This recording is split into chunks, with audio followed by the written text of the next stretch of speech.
Welcome to the deep dive, where we cut through the noise and really pull out the important nuggets from the sources you share with us. Today, we're diving headfirst into something that, well, it touches everyone, maybe even keeps you up at night. Career resilience and thriving in this AI revolution. You've probably heard that big question looming, right? Is AI going to take my job? It's a common fear, totally understandable, and yeah, the headlines don't exactly help sometimes. But our source material today, especially Rick Spear's report, Career Resilience in the AI Revolution, it offers a much more nuanced view, and frankly, a more empowering one. See, the core idea isn't really about humans versus machines. It's more about how humans with machines can, amplify their own value. So our mission here is to unpack that reality, get past the hype, and give you a solid data-driven framework for your career. Okay, let's get into it. Yeah, it's so easy for that narrative to get, well, skewed, isn't it? And the core misconception we really need to tackle up front is this idea of replacement. AI's main role, certainly for now, is augmentation. AI is fantastic at automating those structured, repetitive tasks, and that actually frees us as humans up, frees us to focus on the higher value work that really needs our unique skills. Things like, creativity, critical thinking, emotional intelligence, tackling really complex problems. There's this great analogy, Garry Kasparov's Centaur chess, where human AI teams consistently be both human grandmasters and the best computers alone. It's a really powerful metaphor, I think, for where professional work is heading. It shows the path forward isn't competing against AI, but partnering with it. And if we zoom out a bit, it's worth remembering these fears. They're not new. Mass unemployment from technology. We've heard it with every big shift. Industrial revolution, computers. But history shows us pretty consistently that while, some roles get displaced, technology also creates entirely new industries, new job categories. Often, it actually leads to a net increase in jobs. Higher living standards, too. I mean, look at the World Economic Forum, the WEF. They project AI could generate something like 97 million new jobs by 2025. That actually outpaces the jobs expected to be lost. So the real challenge isn't becoming obsolete. It's about making a strategic transition. That's such a crucial distinction, isn't it? Not replaced, but partnered, adapting to that human-machine team. So, okay, as this shift happens, what kinds of jobs are we actually talking about? Because like you said, it's not going to hit everywhere the same way. Exactly right. The scale is, it's substantial. Some projections say by 2030, activities making up maybe 30% of all work hours in the US and Europe could be automated. And generative AI is definitely speeding that up. And this is the key point, it mostly means tasks within jobs get changed or automated. Not necessarily that entire jobs just vanish overnight. The roles that look most vulnerable, they're the ones with a lot of repetitive tasks. Data collection, basic data processing. Think about office support staff, customer service reps doing routine stuff, data entry clerks, bookkeepers, certain types of production workers. In the U.S. alone, those kinds of roles could account for, nearly 10 million out of maybe 12 million occupational shifts by 2030. And the WF flags roles like bank tellers, cashiers, postal clerks, too.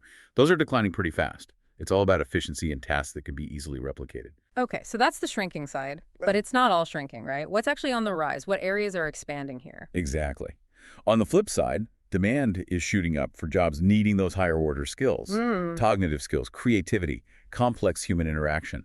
So you've got your specialized STEM fields, AI and machine learning specialists, big data folks, fintech engineers, cybersecurity analysts. The WEF says these are the fastest growing percentage-wise. But it's not just high tech. We're also seeing big growth in absolute numbers for frontline roles. Think delivery drivers, construction workers. It's driven by things like e-commerce booming and also the care economy. Nursing professionals, health aides.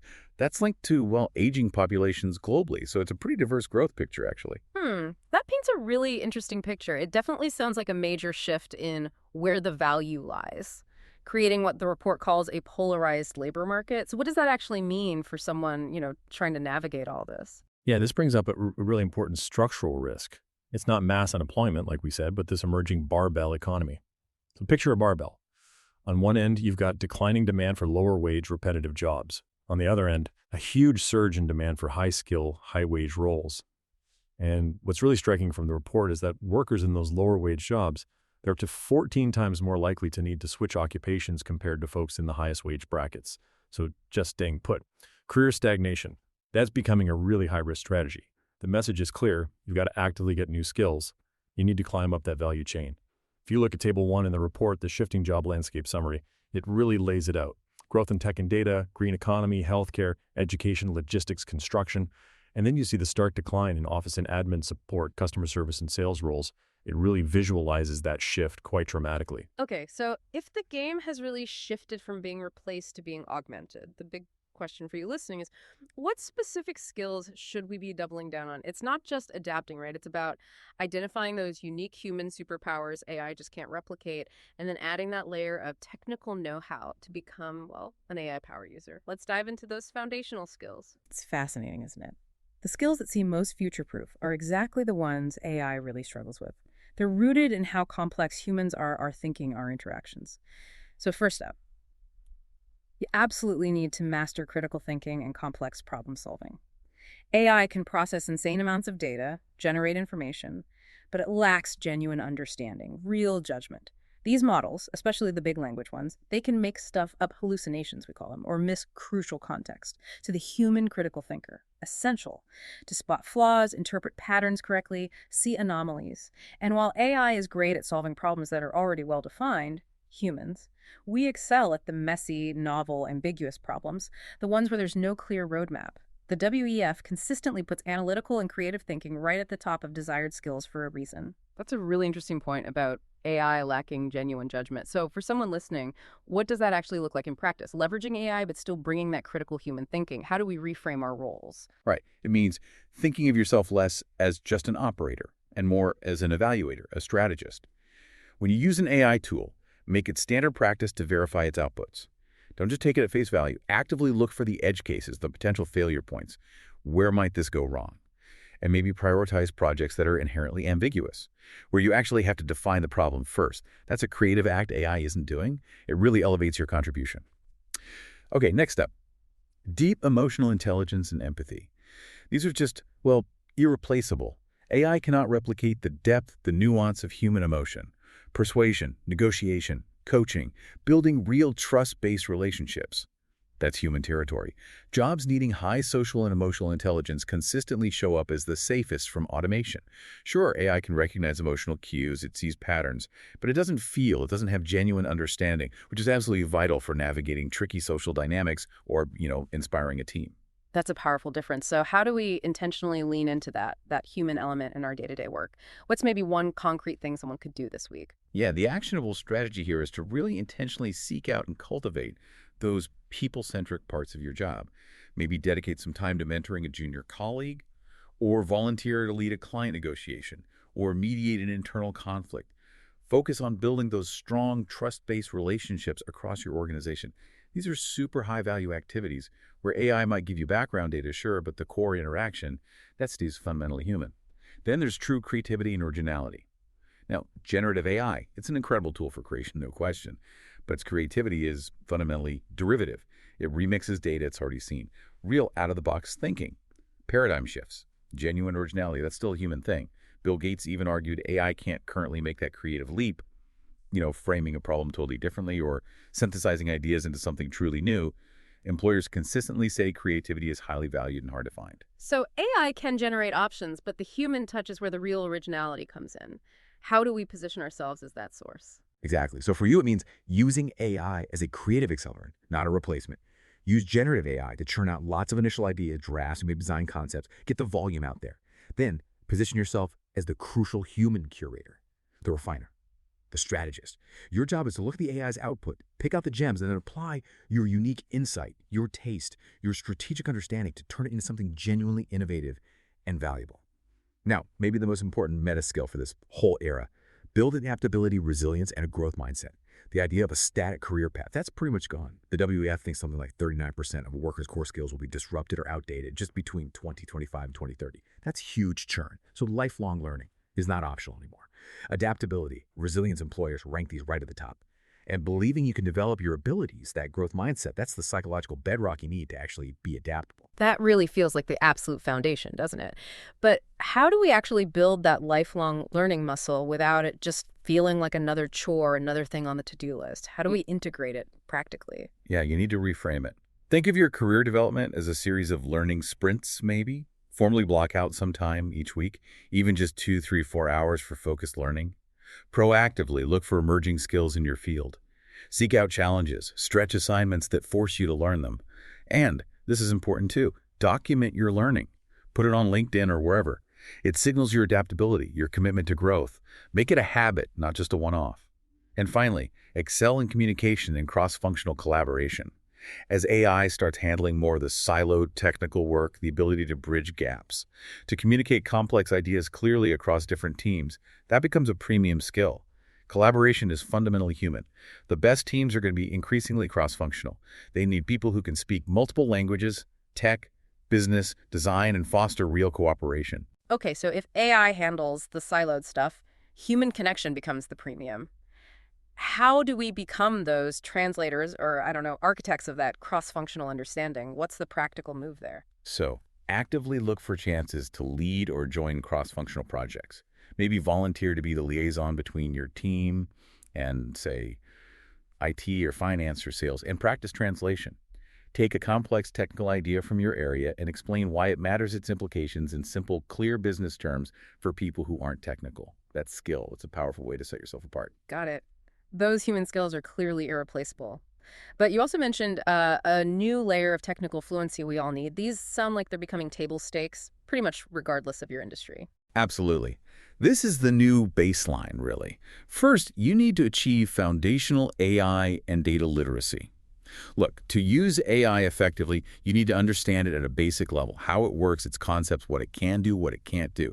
That's moving from nice to have to need to have. Companies are investing heavily in this, trying to get their whole workforce fluent.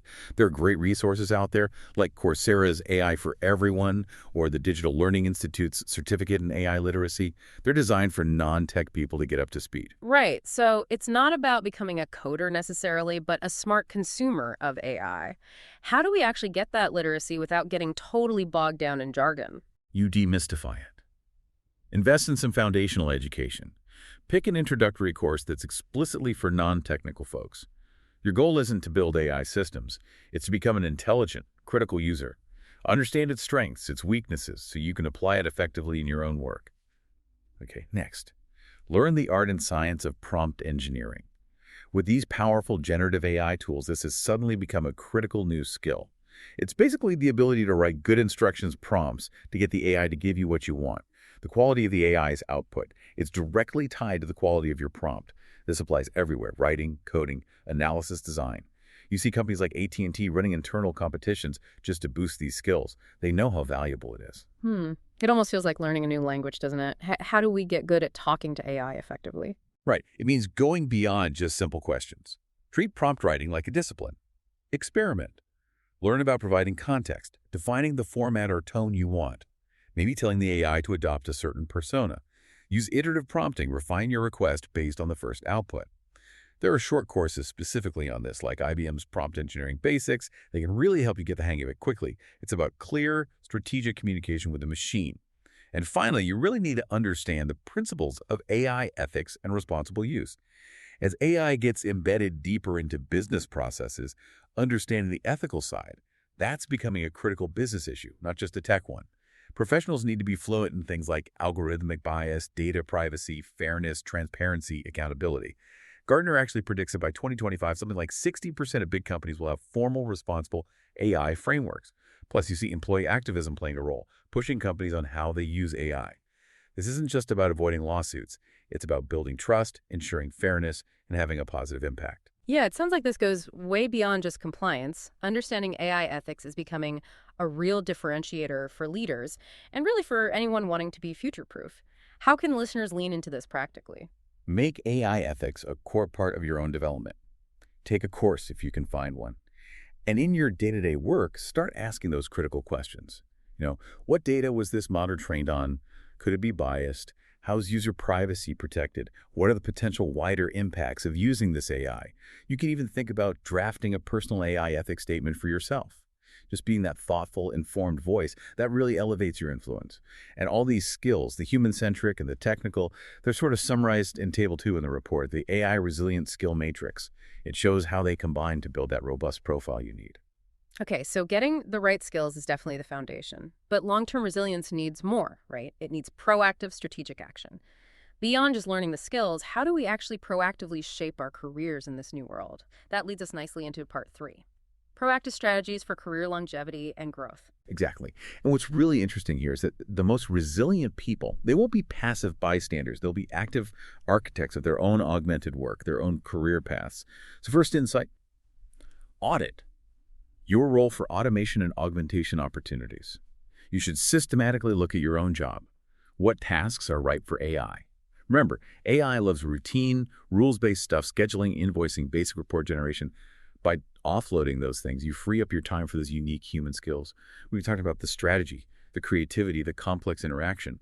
And interestingly, the WEF suggests the most successful AI implementations often come from the workers themselves. Because you're on the ground, you see the opportunities. Right, so this is about working smarter with AI, not just harder. How do we actually start auditing our own workflow? What's a practical first step someone could take? Well, you could do a personal work audit.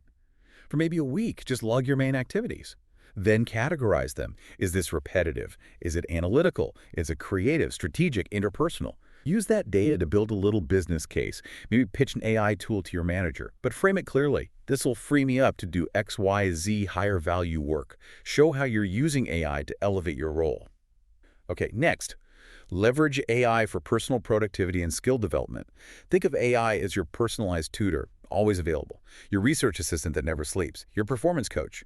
AI learning tools can create custom learning paths for you, explain complex ideas simply, summarize long articles, even make practice quizzes just for you.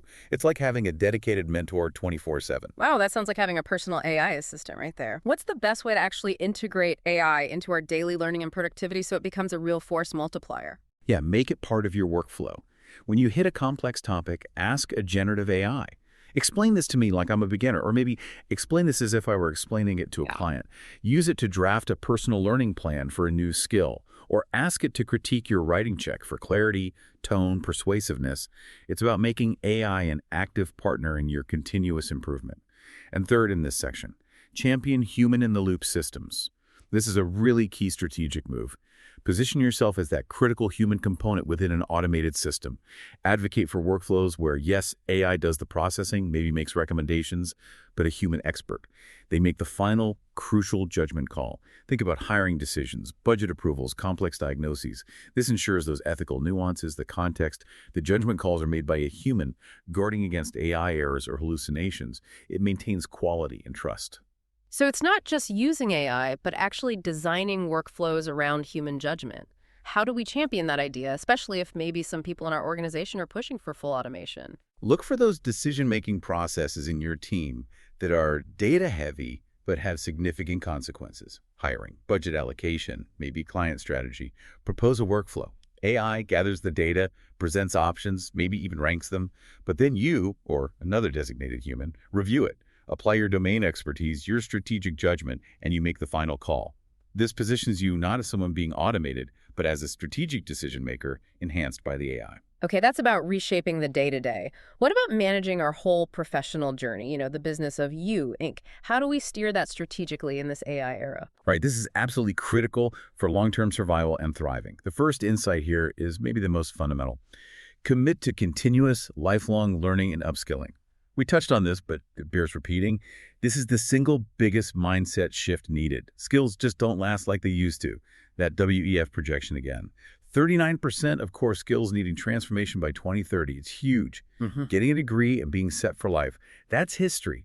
We see 85% of employers prioritizing upskilling. You hear about initiatives like the WEF's reskilling revolution, aiming to equip 1 billion people by 2030. This is the new normal, period. It really does feel foundational, but how do we make it sustainable, integrated, not just another New Year's resolution that fades by February? You have to formalize it somehow. Block out dedicated learning time every week, even if it's just an hour or two.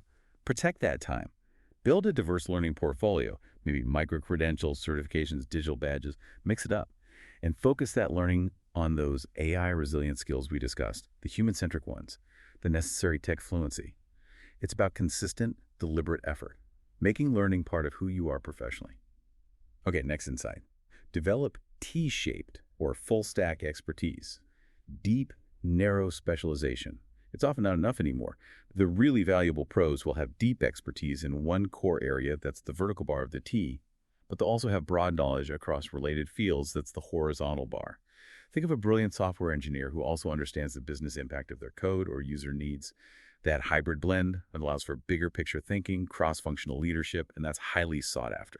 That T-shaped idea is so powerful for navigating complexity. How do we intentionally build that horizontal bar, especially if we've been super specialized for years? You have to be intentional about it. If you're technical, make an effort to learn the basics of project management or marketing or finance. How does your work fit into the bigger business picture? If you're in a business role, get that foundational AI and data literacy we talked about. The goal is to bridge that gap between technical and business domains, that ability to connect the dots across the organization. That's rare, and it's incredibly valuable. And related to this, build a powerful and authentic personal brand. In a fluid job market like this, your brand is probably your most important career asset.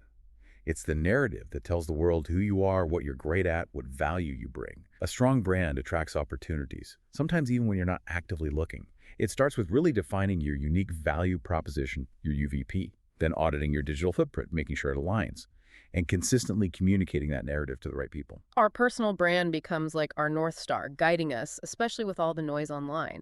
How do we craft that and communicate it effectively so it actually stands out? First, define that UVP.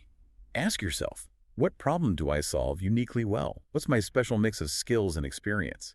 Then, audit your online presence, especially LinkedIn. Does it reflect the brand you want to project? Curate it.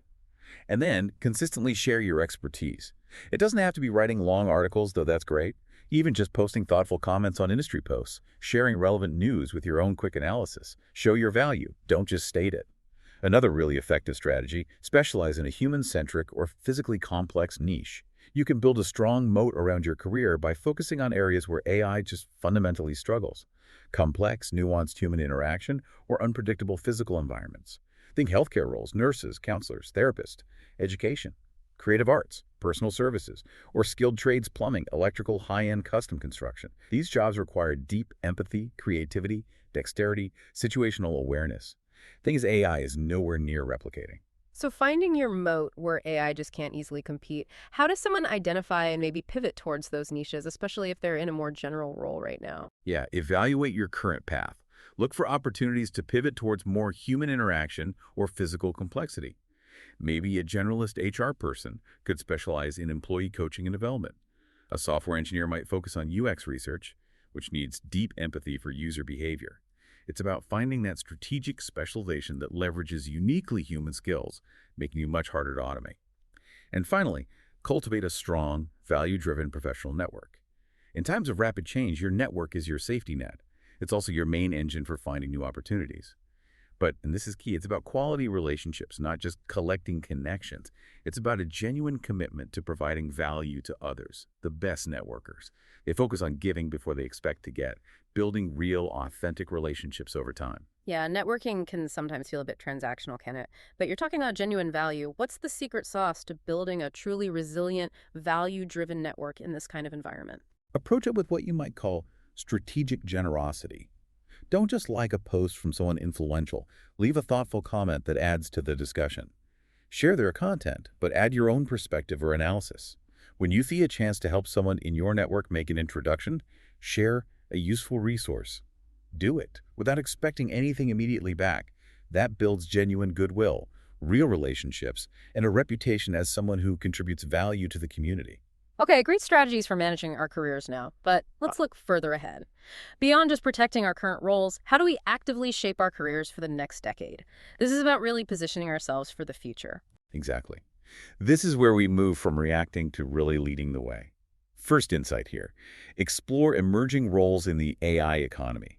Just like the internet created jobs we couldn't have imagined, web developer, social media manager, AI is doing the same. It's creating entirely new job categories. McKinsey, the WEF, they're projecting tens of millions of new jobs globally by 2030, often right at that intersection of technology and humanity. Think about roles like AI trainers, people who teach AI models, AI ethicists and policy specialists, or human-machine teaming managers who optimize how people and AI work together.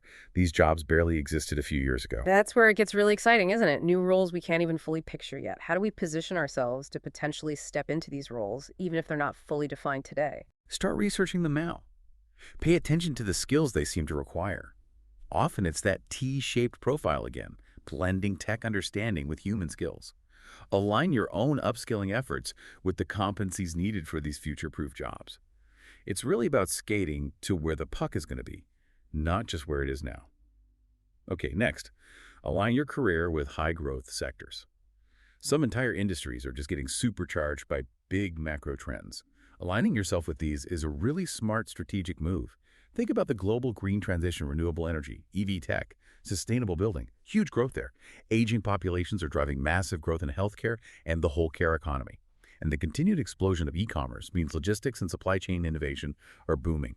Tapping into these growth waves gives your career a powerful tailwind. Right, so it's not just the type of job, but the industry it's in. How can someone maybe skill transfer into one of these high-growth sectors, even if their direct experience isn't a perfect match? You need to do a skills transfer analysis. Look at your current skills, project management, data analysis, communication, whatever, and ask, how could these apply in a green energy company, or a healthcare tech firm, or a logistics innovator? A project manager from a declining industry could reframe their experience to manage complex solar farm installations, for example. It's about translating your existing expertise for a more dynamic context. Now, for those who lean more technical, here's a powerful advanced specialization. Master the principles of human-AI interaction and design, HAI or HCI for AI. This field focuses specifically on designing AI systems that genuinely enhance human capabilities, ethically and effectively, rather than just replacing tasks. Top universities, Stanford, Carnegie Mellon, UT Austin, are launching programs in this. It covers things like AI transparency, explainability, how to build user trust, embedding ethical safeguards right into the system design. So if someone's looking for a really deep, future-proof specialization, human-AI interaction sounds incredibly compelling. What does mastering that really mean for a professional? Well, if you have that technical bent and want to specialize deeply, explore HAI. Start by reading papers. Watching lectures online a lot is publicly available. Maybe consider an online certificate in human-centered design, specifically applied to AI. This knowledge positions you as a vital bridge. You can connect the technical teams building AI with the business units using it, ensuring those tools are truly effective, intuitive, and augmenting human work in the best possible way. And the final insight, number 20, become an advocate for responsible AI and workforce transition. This is really a leadership strategy. Take an active role in shaping the conversation, the policies around AI within your company, maybe even your industry. We're already seeing employee activism influence how companies adopt AI responsibly. Leaders are needed at all levels to ensure AI is rolled out safely, equitably, and in a way that truly empowers people, not just cuts costs. So this last one is really about leadership. How can someone, maybe even without a formal title, become an effective advocate for responsible AI and making sure the transition is smooth for everyone? You can start small. Share well-researched articles about responsible AI with your team or on internal networks. Initiate conversations in meetings. Hey, what are the ethical implications of using this new AI tool? If your company forms committees on AI governance or implementation, volunteer, raise your hand. By contributing thoughtfully, asking good questions, you raise your own visibility. You establish yourself as a leader who gets both the tech and the human side of this massive shift. So it seems clear the age of AI isn't the end of human work. It's really a fundamental transformation. As we've unpacked today, the core theme isn't human versus machine, but human with machine. The future really belongs to that augmented professional, the one who masters AI as a tool to amplify their unique human strengths. That's exactly right. It really requires that dual focus we talked about. First, really investing in those irreplaceable human skills. Critical thinking, EQ, creativity, adaptability, communication, skills AI just can't replicate. And second, getting that new baseline of technical fluency, understanding AI, knowing how to prompt it, being aware of the ethics, that's becoming essential for pretty much everyone. And remember, the future of work isn't some predetermined fate rolling towards us. It's a landscape that you can actively shape through your choices, your learning, your actions. Okay, so to leave our listeners with something to think about, given how fast AI is moving, what's maybe one unexpected human skill you think will become even more crucial in the next 5 years? Something we maybe haven't fully appreciated yet that will help us not just adapt, but really lead the way. Thank you so much for joining us on this deep dive into career resilience in the AI revolution. We really hope you'll reflect on these insights, apply them to your own path, and start proactively shaping your professional future. Join us next time on The Deep Dive.